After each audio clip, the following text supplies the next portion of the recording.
आदरणीय हमवी लंबे समय से अमेरिका के युद्धों की पहचान रही है।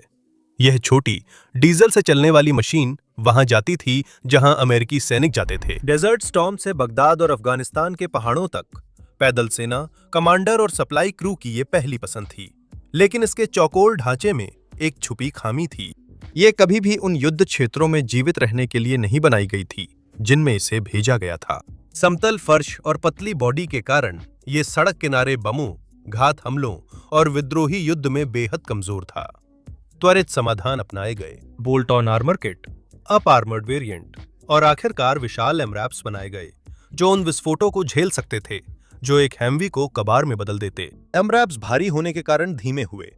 उन्होंने गतिशीलता की जगह सुरक्षा चुनी।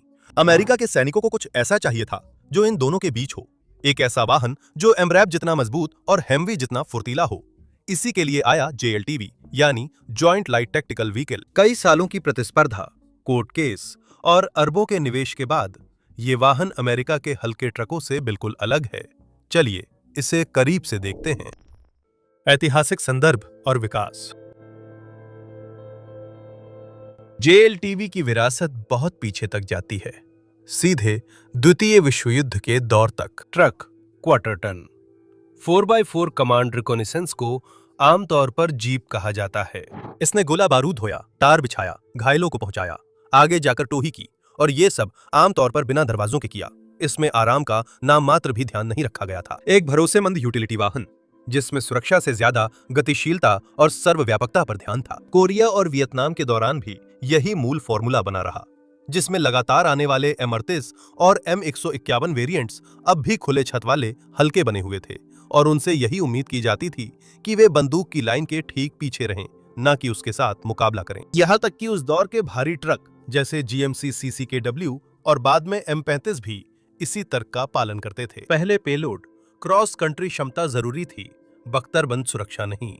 ये वाहन केवल लड़ाकों का समर्थन करते थे, लड़ाई नहीं करते थे। 1970 के दशक तक सेना ने तर्क पर फिर विचार किया और 1985 में high mobility multipurpose wheeled vehicle, जिसे हैमवी कहते हैं, आया। ये बड़ा था, डीजल से चलता था और बहुत ज्यादा बहुप्रकारी था।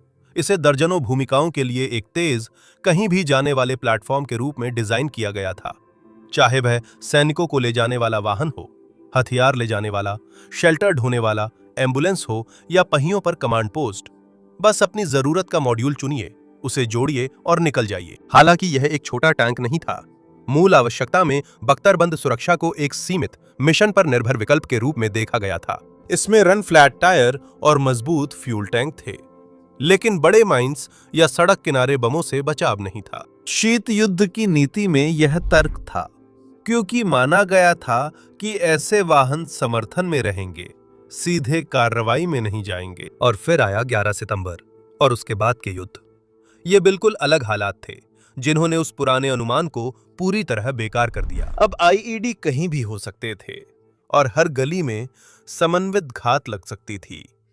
थिएटर में सुरक्षा अब तय नहीं थी। शायद हैरानी नहीं कि शुरुआती प्रतिक्रियाएं तेज थीं। जोड़कर लगाए जाने वाले आर्मर्ड सर्वाइवेबिलिटी किट्स जल्दी बनने लगे और फिर M1151 एनहांस्ड आर्मर्ड कैरियर जैसे अप आर्मर्ड वेरिएंट्स भी आने लगे और उन्होंने निश्चित रूप से मदद की।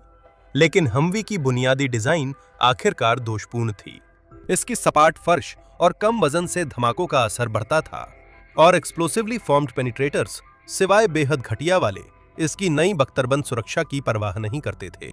फिर आया MRAP, mine resistant ambush protected vehicle, जिसका ऊंचा स्टांस और V आकार का हुल धमाके की ऊर्जा क्रू से दूर फेंकने के लिए बनाया गया था। पेंटागन ने 2007 से विकास तेज किया और जल्दी ही Cayman, मैक्स प्रो जैसे मॉडल सामने आए। लेकिन ऐसे वाहन इसकी भी एक कीमत थी, क्योंकि इनमें से कई का वजन 15 से 20 टन और कभी-कभी उससे भी ज्यादा था। इन्हें आप फुर्तीला तो बिल्कुल नहीं कह सकते थे। सुरक्षा व काफिले के लिए बेहतरीन थीं, पर सकरे रास्ते, खराब सड़कें और कमजोर पुल होने पर इन्हें मुश्किल होती थी। इनका वजन 15 से 20 टन है। इसका हल था एक हल्का MRAP, ओशकोश MATV, जो 2009 के आसपास आया।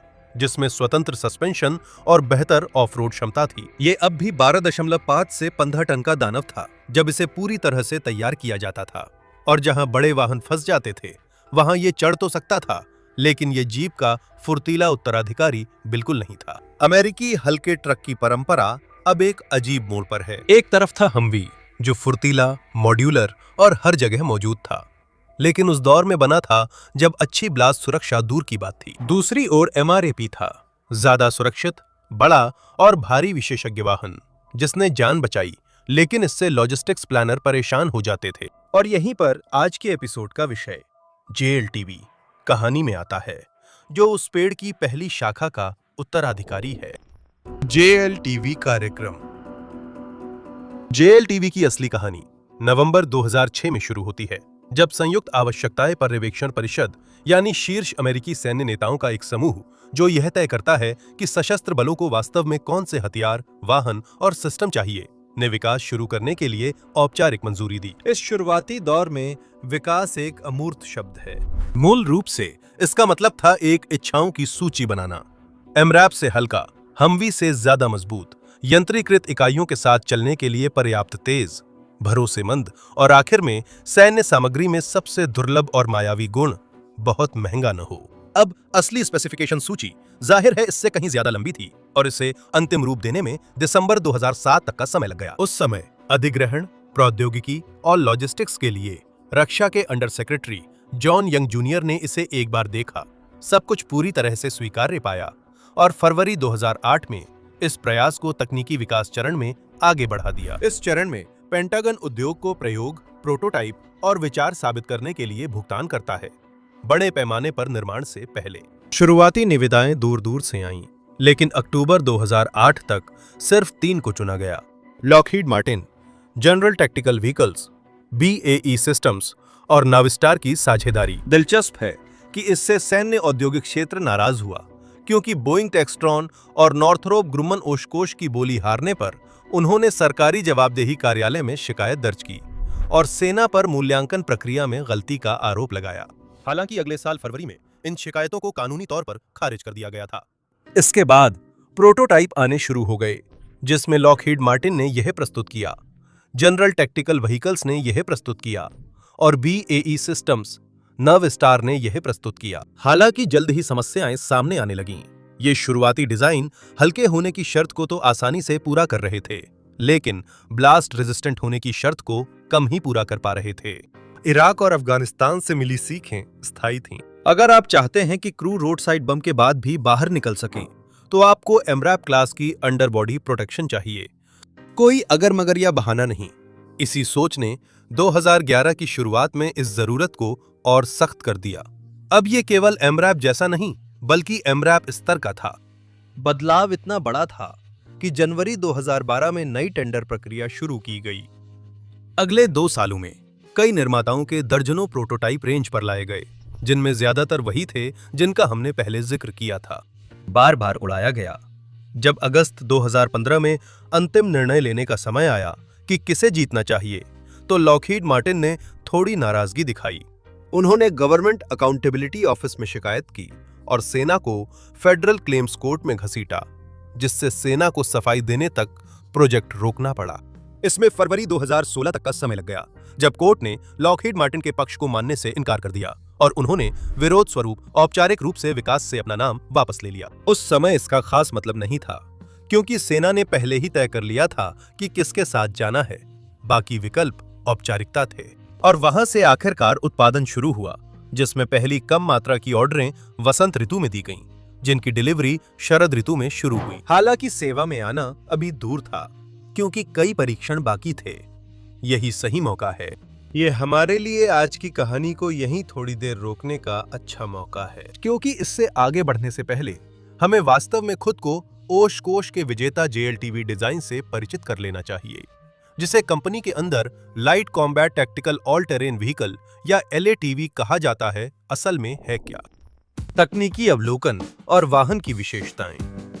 पहली नजर में JLTV हमवी जैसा ही दिखता है, जिसे यह बदलने वाला है। बिल्कुल, ये थोड़ा ऊंचा है, थोड़ा ज्यादा कोणीय है और कुल मिलाकर थोड़ा ज्यादा मजबूत दिखता है।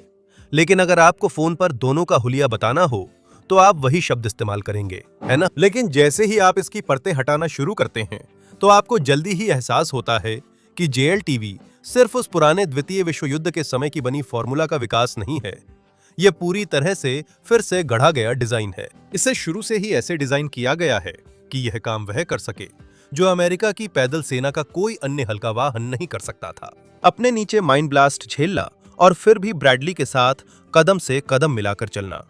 ये वाहनों की एक पूरी सीरीज है जो एक सामान्य बेस पर आधारित है, ठीक वैसे ही जैसे स्ट्राइकर, जैसे हमने पिछले वीडियो में देखा था। इसमें 4 वेरिएंट्स हैं जिन पर खास परिस्थितियों के अनुसार मिशन पैकेज कॉन्फ़िगरेशन लगाया जाता है। वेरिएंट्स में शामिल है JLTV UTL utility variant, JLTV CCWC close combat weapon centre variant और JLTV GP general purpose variant. Configuration की बात करें तो 4 हैं जिनके बारे में जानना जरूरी है।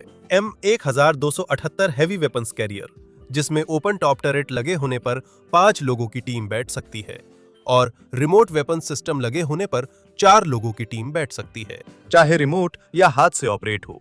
इसमें आमतौर पर वही हथियार रहते हैं जैसे M250 कैलिबर मशीन गन या MK19 automatic grenade launcher. M1279 utility, जिसमें केवल 2 लोगों की टीम बैठ सकती है, लेकिन इससे जो जगह खाली होती है उसका इस्तेमाल 50 से 100 पाउंड तक के पेलोड ले जाने के लिए किया जाता है। M1280 general purpose base model में 4 लोग बैठ सकते हैं और यह 3500 पाउंड तक पेलोड ले जा सकता है। M1281 close combat weapons career, इसमें 5 लोगों की टीम होती है और इसके नाम से उल्टा ये दूर के टारगेट्स पर मार करने वाले बड़े हथियार ले जाता है। टॉ मिसाइलें, सैबर मिसाइलें, ऐसी चीजें और ट्रिगर पर उंगली रखने वाले की सुरक्षा के लिए इसमें टॉ ऑब्जेक्टिव गनर प्रोटेक्शन किट है, जिसमें मोटा कवच और गैजेट्स हैं जो सिचुएशनल अवेयरनेस बढ़ाते हैं, वो भी सस्पेंशन पर ज्यादा बोझ डाले बिना।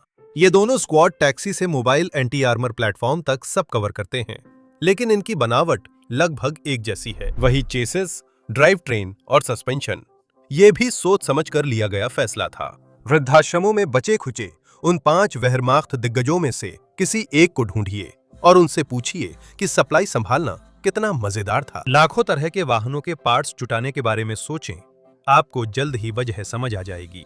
अब वेरिएंट से आगे बढ़कर डिजाइन की बारीकियों पर आते हैं। JLTV पूरी तरह मोबिलिटी पर केंद्रित था, खासकर माइन पर चढ़ने के बाद भी सुरक्षित रहने की क्षमता पर। उन्होंने इसे कैसे संभव बनाया? आंशिक रूप से यह Oshkosh TAK 4 independent suspension system की वजह से संभव हुआ। यह, जैसा कि सभी इंडिपेंडेंट सस्पेंशन व्यवस्थाओं में होता है, एक ऐसी व्यवस्था है जिसमें हर पहिया अपने आप ऊपर नीचे हो सकता है, बिना इसके कि एक्सल के दूसरी तरफ का पहिया उसके साथ हिले। इस टैक 4 सिस्टम में हर पहिए को 16 इंच ट्रेवल मिलती है, जिससे टायर ऊबर खाबर जमीन पर भी ट्रैक्शन बनाए रखते हैं, जबकि फिक्स्ड एक्सल वाले वाहनों में टायर हवा में घूम सकते हैं। फिर इसमें जोड़ें जबरदस्त टॉर्क वाली 400 हॉर्स पावर की 6.6 लीटर डीजल V8 इंजन की ताकत, चारों पहियों की ड्राइव। इसका मतलब है कि अगर उन 2 टायरों में से कोई एक कीचड़, रेत या पत्थरों पर पकड़ खो देता है तो बाकी टायर फिर भी वाहन को आगे धकेल या खींच सकते हैं। और एक कैबिन जिसे जरूरत के हिसाब से ऊपर नीचे किया जा सकता है ताकि ग्राउंड क्लियरेंस के कुछ इंच और बढ़ाए जा सकें। और आपके पास एक ऐसा वाहन है जिसमें जबरदस्त ऑफ रोड क्षमताएं हैं। असल में ओशकोश खुद दावा करते हैं कि JLTV आज के गोल्ड स्टैंडर्ड से 70% ज्यादा तेज ऑफ रोड है, और चूंकि इस विषय पर अधिकारियों की तरफ से कोई शिकायत नहीं आई है तो ऐसा दावा काफी वाजिब लगता है। और चूंकि हमने इसका जिक्र किया है तो चलिए इंजन को भी करीब से देखते हैं, क्योंकि असल में JLTV में जो इंजन लगाया गया है वही इंजन आपको इसमें और इसमें भी मिलेगा। जनरल मोटर्स का प्रसिद्ध ड्यूरामैक्स V8, जिसे मैं हमेशा एक ही ब्लॉक कहता हूं, गेल बैंक्स की इंजीनियरिंग से अब ये स्टेरॉइड पर है। आपकी गाड़ी में जो भी पोलर बियर फ्रेंडली इकोसिस्टम होते हैं, खास फिल्टर और EGR वॉल्व जो पावर को कम कर देते हैं और अक्सर खराब हो जाते हैं, जिससे एकदम सही चलने वाली गाड़ी भी कबाड़ में चली जाती है, वो सब यहाँ नहीं है। इंजेक्टर ज्यादा प्रेशर से सिलेंडरों में ज्यादा बैंग जूस डालते हैं। हाँ, बैंग जूस। 722 पेज की इंस्ट्रक्टर गाइड के अनुसार, जो हमें एक रैंडम सर्वर पर मिली थी और हमें पूरी तरह यकीन नहीं है। हमारे लिए यह मुमकिन होना चाहिए था कि हम मिलिट्री में उपलब्ध सभी डीजल फ्यूल्स देख सकें, जिसमें दिलचस्प बात यह है कि JP8 भी शामिल है, जो एविएशन केरोसिन के बहुत करीब है। सिविलियन ड्यूरामैक्स एक सर्पेंटाइन बेल्ट पर निर्भर करता है, जबकि JLTV वर्जन में 3 बेल्ट्स हैं, ऑल्टरनेटर, हाइड्रोलिक पंप और फैन व एयर कंडीशनिंग के लिए। इसमें अतिरिक्त सुरक्षा मिलती है, क्योंकि एक बेल्ट खराब होने पर भी गाड़ी बंद नहीं होती। हाँ, ये ड्यूरामैक्स ही है। असल में ये सिर्फ तकनीकी है। अब बात करते हैं सर्वाइवेबिलिटी की। क्रू पॉड एक सही मायनों में बख्तरबंद कैप्सूल है, जिसकी अंडरबॉडी ब्लास्ट को डाइवर्ट करने के लिए बनी है और फ्लोर एनर्जी को सोखने के लिए डिजाइन किया गया है, बिल्कुल एक MRAP की तरह। सीट्स को लटकाया गया है और रेस्ट्रेंट्स लगे हैं, ताकि बुरी स्थिति में सैनिक छत से टकराकर घायल या प्रोजेक्टाइल न बने। तेज सप्रेशन अपने आप होता है, रोल ओवर प्रोटेक्शन है और सिस्टम को खतरे के अनुसार बोल्ट ऑन आर्मर किट से बढ़ाया जा सकता है। अ किट बेस्ड प्रोटेक्शन है, जो राइफल की गोलियों, माइंस और शेल के टुकड़ों से बचाती है, जबकि बी किट 7.62 गुना 51 मिमी AP राउंड्स और बड़े माइंस के लिए रेटेड है। और फिर छोटी छोटी चीजें हैं, वो बदलाव जो सैनिकों की जरूरतों के हिसाब से किए गए हैं, जो सुनने में मामूली लगते हैं लेकिन असल में बहुत मायने रखते हैं। पीछे की खिड़की को बड़ा किया गया है, ताकि पीछे बैठे लोग सच में देख सकें कि उनके आसपास क्या हो रहा है। एक अच्छा एग्जॉस्ट, ताकि गाड़ी की स्टेल्थ बढ़ सके। कार्गो बे में फिर से डिजाइन की गई ट्रूप सीट किट, ताकि लोगों और सामान को ले जाने के ज्यादा लचीले विकल्प मिल सकें। और एक ट्रेलर जो गाड़ी की ऑफ-रोड स्पीड के साथ मेल खाता है। सैनिक जिन भारी ट्रेलरों के आदी थे, उनकी जगह अब सीधे फीडबैक व टेस्टिंग से हुए सुधारों को प्रोडक्शन में शामिल किया गया है। सस्पेंशन और आर्मर सब कुछ एक ऐसे पैकेज में है जो फोर्स के साथ आसानी से चल सके। एयरलिफ्ट जरूरी था। चिनूक और किंग स्टैलियन के नीचे स्लिंग लोड्स C-130 के अंदर जोड़े में और जितने भी C-17 में ठूसे जा सकें। मरीन अपने प्री पोजिशनिंग शिप्स के निचले डेक से मेल भी चाहते थे, इसलिए डिजाइनरों ने छत की ऊंचाई इतनी घटाई कि ट्रक आसानी से अंदर जा सके। तो हाँ, ये देखने में भले ही एक आम बख्तरबंद ट्रक जैसा लगे, लेकिन असल में ये स्पीड, सर्वाइवल और फ्यूचर प्रूफिंग का एक बारीकी से तैयार किया गया समझौता है। एक ऐसी मशीन जिसे सिर्फ सैनिकों को जंग में ले जाने के लिए नहीं, बल्कि ये सुनिश्चित करने के लिए भी डिजाइन किया गया है कि वे सुरक्षित वापस लौट सकें। संचालन, तैनाती और मूल्यांकन। ठीक है, तो आज के एपिसोड की कहानी जनवरी 2019 से शुरू होती है, जब 13 साल की लंबी विकास प्रक्रिया के बाद JLTV सेवा में शामिल हुआ। और खैर, शुरू से ही कुछ समस्याएं थीं। देखिए, ऑपरेशनल टेस्ट और इवैल्यूएशन के डायरेक्टर, जो डिपार्टमेंट ऑफ डिफेंस के स्वतंत्र परीक्षण निगरानी करता है, वो पूरी तरह से खुश नहीं थे, कम से कम कुछ हद तक। उन्हें 4 में से 3 configurations, general purpose, heavy weapons carrier और यूटिलिटी, सामरिक रूप से प्रभावी लगे और इनमें कोई खास आपत्ति नहीं थी।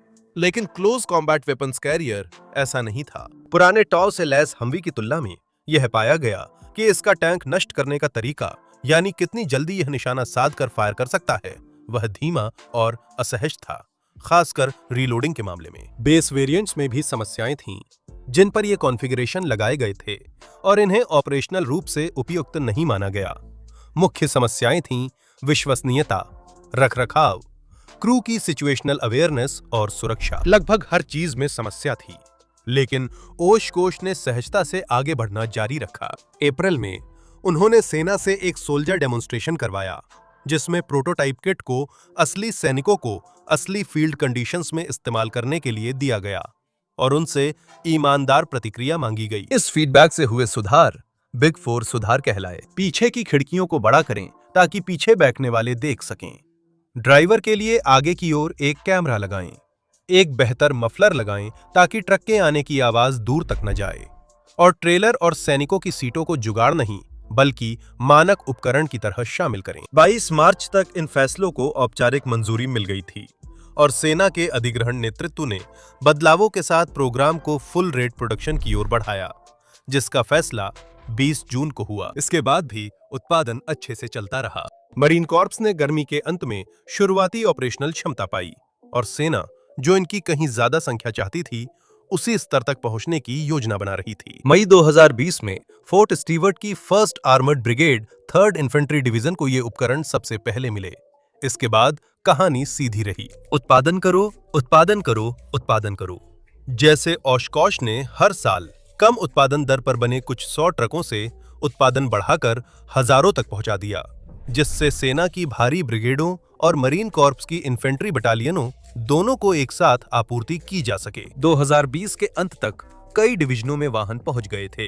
2021 तक इस कार्यक्रम ने 10,000 डिलीवर किए गए वाहनों का आंकड़ा पार कर लिया था और 2023 से 2024 तक ये संख्या 20,000 से भी ऊपर पहुंच गई थी, जिसमें JLTV अब कोई जिज्ञासा की चीज नहीं रह गया था, बल्कि जॉर्जिया से लेकर कैंप पेंडल्टन तक मोटर पूल्स में आम नजारा बन गया था। जहां तक कुल संख्या की बात है जिसे खरीदा जाना है, आर्मी के प्रोग्राम ऑफ रिकॉर्ड में लगभग 50,000 JLTV की मांग की गई थी और मरीन कोर को इसके अलावा 12,500 और चाहिए थे। इसके अलावा एयरफोर्स और नेवी के लिए भी छोटी छोटी ऑर्डर थीं, जिससे कुल मिलाकर अमेरिका की कुल जरूरत लगभग 65,000 JLTV के आसपास पहुंच गई थी। और ये जानकारी 2021 की एक चयनित अधिग्रहण रिपोर्ट के अनुसार है। ये सभी वाहन ओशकोश में नहीं बन रहे, क्योंकि फरवरी 2023 में करीब 22,000 यूनिट्स बनने के बाद आर्मी ने तुरुप का पत्ता चला। उसने तकनीकी डेटा पैकेज खरीद लिया था, जो मूल रूप से सैन्य उपकरण का पूरा ब्लूप्रिंट होता है, जिसमें JLTV के लिए अधिकार भी शामिल थे और इसलिए वो बेहतर सौदे के लिए इधर उधर तलाश कर सकता था। और विडंबना ये है कि वो सौदा AM जनरल के साथ मिला, जो हमवी का मूल निर्माता है, और इसमें 5 साल के बेस डील और 5 1 साल के अतिरिक्त विकल्पों के तहत कुल 20,682 यूनिट्स तक के विकल्प हैं। अगर आप सोच रहे हैं कि ये सब कितना खर्च हुआ, तो 2023 तक पेंटागन के रिकॉर्ड्स के अनुसार JLTV प्रोग्राम की कुल लागत तब लगभग 37 अरब डॉलर थी, जिसमें अनुसंधान और विकास, ट्रकों की खरीद और उनके साथ आने वाले सभी उपकरण शामिल हैं। रिपोर्ट में प्रोग्राम की कुल लागत 88 अरब डॉलर बताई गई थी। लेकिन 1 अरब क्या है? मेरा मतलब है, यह इतनी बड़ी संख्या है कि हम इसे सही से समझ भी नहीं सकते। तो चलिए इसके बजाय प्रति यूनिट कीमत पर विचार करते हैं। सबसे अच्छा आंकड़ा 2015 का है, जब एक JLTV की कीमत 3,71,000 डॉलर रखी गई थी, जो महंगाई के हिसाब से आज के हिसाब से एक बिग मैक मील से भी ज्यादा करीब 4,32,000 डॉलर हो जाती है। और भले ही ये हमारे लिए वाकई बहुत बड़ी रकम है, लेकिन सैन्य खरीदारी के बड़े परिप्रेक्ष्य में देखा जाए तो यह और भी ज्यादा हो सकती थी। ब्रिटिश फॉक्सहाउंड एक इन्फेंट्री मोबिलिटी व्हीकल है, जिसमें MRAP क्षमताएं हैं। इसकी कीमत 1.5 मिलियन डॉलर प्रति गाड़ी है, जबकि यह JLTV से छोटा है। ऑस्ट्रेलिया का हॉकाई लगभग 1 मिलियन डॉलर का है, जबकि वह छोटा है। अंतरराष्ट्रीय मानकों के अनुसार JLTV की कीमत उतनी बुरी नहीं है। अंतरराष्ट्रीय अपनाने और समकक्ष वाहनों से तुलना। और जब हम दूसरे देशों की बात करते हैं, तो ये हमें JLTV की निर्यात सफलता पर चर्चा करने के लिए अच्छी तरह से जोड़ता है, जो कि काफी अच्छी रही है। लिथुआनिया पहला यूरोपीय ग्राहक था जिसने यह कदम उठाया। 2019 में 200 वाहनों के लिए समझौता किया और 2022 में और 300 वाहनों का ऑर्डर दिया, जिससे उनकी कुल संख्या 500 हो गई। लिथुआनियाई लोग स्पष्ट हैं कि वे JLTV 2 क्यों पसंद करते हैं। वे स्काउट्स, ऑब्जर्वर्स और हल्की पैदल सेना के लिए ऐसी मोबाइल गाड़ी चाहते थे जो यूनिट्स के साथ चले और टैक्टिकल स्थिति बिगड़ने पर भी क्रू को लड़ने का मौका दे। यही वजह थी कि JLTV को डिजाइन किया गया था, लेकिन बेल्जियम ने लिथुआनिया की तरह सीधे शेल्फ से JLTV नहीं खरीदे। उन्होंने 20 को छोड़ बाकी सभी को नए कमांड और लाइजन व्हीकल फाल्कन में बदला, जबकि उन 20 को खास तौर पर बैटलफील्ड एम्बुलेंस के लिए ऑर्डर किया। उन्हें कुल 322 वाहन मिले। पहला 2024 में आया। हथियार स्वदेशी होने थे, जिसमें FN हर्स्ट या डिफेंडर लाइट वेपन्स स्टेशन की आपूर्ति होनी थी। FN को कैपिटल में लिखा गया है, क्योंकि कौन कहता है कि हथियार निर्माता हाथ से नहीं रखते। दक्षिण में स्लोवेनिया नवोन्मेषी अपनाने वालों में अग्रणी है। 129 वाहन ऑर्डर किए गए, जिनमें कुछ कॉन्सबर्ग रिमोट वेपन स्टेशन से लैस हैं और स्पाइक एंटी टैंक मिसाइलें दाग सकते हैं। इससे उनके वाहन सिर्फ इन्फेंट्री के लिए टैक्सी भर नहीं रह जाते, बल्कि उससे कहीं ज्यादा शक्तिशाली बन जाते हैं। अब ये मोबाइल टैंक किलर हैं, जो मशीनीकृत इकाइयों के साथ चल सकते हैं और फिर बाद में गश्ती भूमिका में वापस आ सकते हैं। मॉन्टेनेग्रो की कहानी हैरानी की बात नहीं, कुछ छोटी है, क्योंकि दौलत और आबादी दोनों ही लिहाज से वह कोई G7 जैसा देश नहीं है। इस छोटे से बाल्कन देश ने कुल मिलाकर 67 वाहन मंगवाए थे और ये यूरोप के उन पहले ग्राहकों में शामिल था जिन्हें वास्तव में डिलीवरी मिली, जिसमें पहली खेप 2020 में पहुंची थी। इतने छोटे देश के लिए नेटो मानक हल्के बख्तरबंद वाहन रखना बड़ा कदम है और JLTV अब मॉन्टेनेग्रो गठबंधन की 2 इन्फेंट्री कंपनियों के लिए केंद्रीय भूमिका में है। इन्हें इजरायली रिमोट वेपन स्टेशन से जोड़ा गया है और कुछ में 120 मिमी सॉफ्ट रिकॉइल मोटर भी लगे हैं। नॉर्थ मैसेडोनिया ने 71 वाहनों का ऑर्डर दिया है, जिसमें हैवी गन कैरियर और close combat weapon carrier variants शामिल है।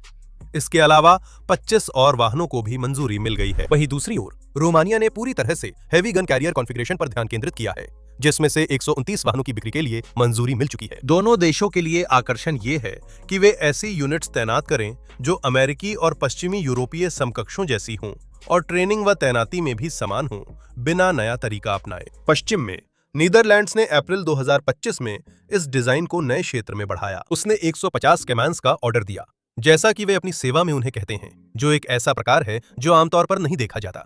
ये बिना बख्तरबंद पेट्रोल वर्जन है, जिसे उनके मरीन कॉर्प्स के लिए इस्तेमाल किया जाएगा, जिसमें ऊंची फोर्डिंग क्षमता है और डिजाइन ऐसा है कि वह उभयचर लैंडिंग में बिना किसी रुकावट के काम कर सके। इजराइल ने यूरोप के बाहर 2023 में फॉरेन मिलिट्री सेल्स से 75 का ऑर्डर दिया और दर्जनों और भी सीधे सौदे से मंगवाए। ओशकोश के लिए इजराइल का ऑर्डर सिर्फ निर्यात जीत नहीं था, बल्कि उस समय उनकी प्रोडक्शन लाइन को व्यस्त रखता जब अमेरिकी सेना ने उन्हें एएम जनरल के लिए बंद कर दिया था। ब्राजील ने भी इसमें रुचि दिखाते हुए प्रोज्यूमर आधुनिकीकरण योजना में 12 वाहन ऑर्डर किए हैं, जिसमें प्रोज्यूमर का कोई मतलब है। जॉर्ज, जिन्होंने ये लिखा है, मैं इसे पुर्तगाली में बोलने की कोशिश नहीं करूंगा मेरे दोस्त। ये वाहनों का कोई भू राजनीति को फिर से परिभाषित करने वाला पूरक नहीं है। बिल्कुल, लेकिन ब्राजीलियनों को पता था कि उन्हें क्या चाहिए।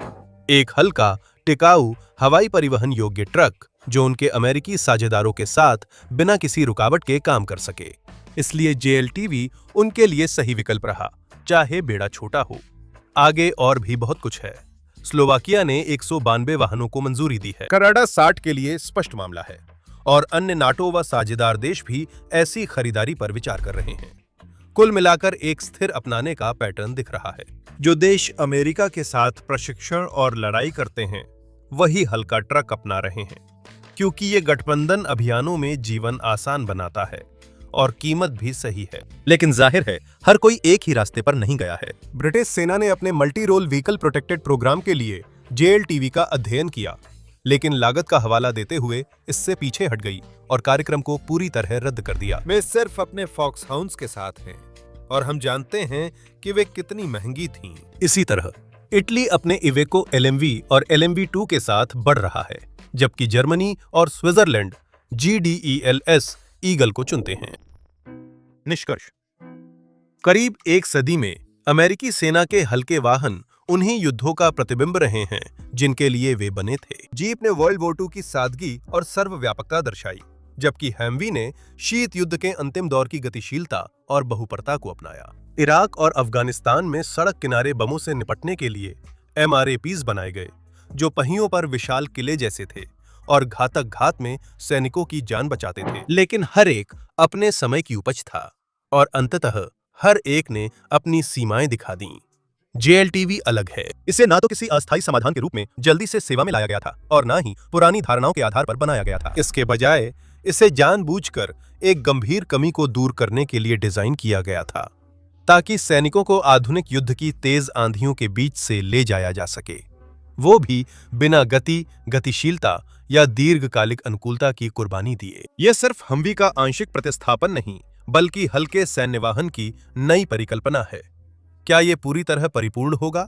नहीं, क्योंकि कोई वाहन पूरी तरह परिपूर्ण नहीं होता। JLTV में अमेरिका और उसके साझेदारों ने आखिर वो संतुलन पा लिया है जो लंबे समय से नहीं था, और उन सैनिकों के लिए जो इन्हें खतरे में चलाएंगे, वह संतुलन घर लौटने या कभी वापस न लौटने के बीच का फर्क साबित हो सकता है। देखने के लिए धन्यवाद।